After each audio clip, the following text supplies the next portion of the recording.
The first time I saw my boyfriend's tattoo on a missing person poster, I thought I was hallucinating. Same ink, same spot on his forearm, except the name under the photo wasn't his, and the date of disappearance was 3 years ago. My stomach dropped, and I spent hours staring at his sleeping face, wondering who the hell I'd been sharing my bed with. The next morning, I confronted him, cornered him in the kitchen before work, heart pounding so loud I could barely hear his explanations over the blood in my ears. He didn't deny it. He just went pale and started shaking, then told me he faked his death to get away from his ex. The same ex, he said, who'd made his life a living nightmare, who'd threatened him and his family, who would do anything to ruin him. I almost felt sorry for him, until he named her. My boss.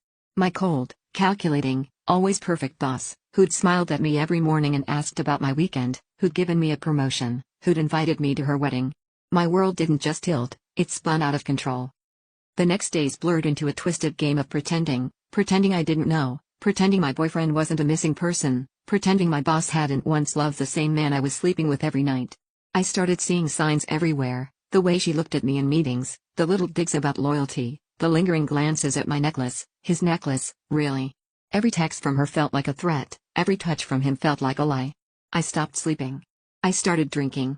I caught myself rehearsing conversations in the mirror, trying to figure out who I could trust, if anyone. And then last night, my boss called me into her office, locked the door, and asked if I believed in second chances. When I said yes, she leaned in and whispered, "So does he." For a second, I thought she meant forgiveness, but the way she smiled, I knew better. I realized I wasn't just caught between two liars, I was one, too.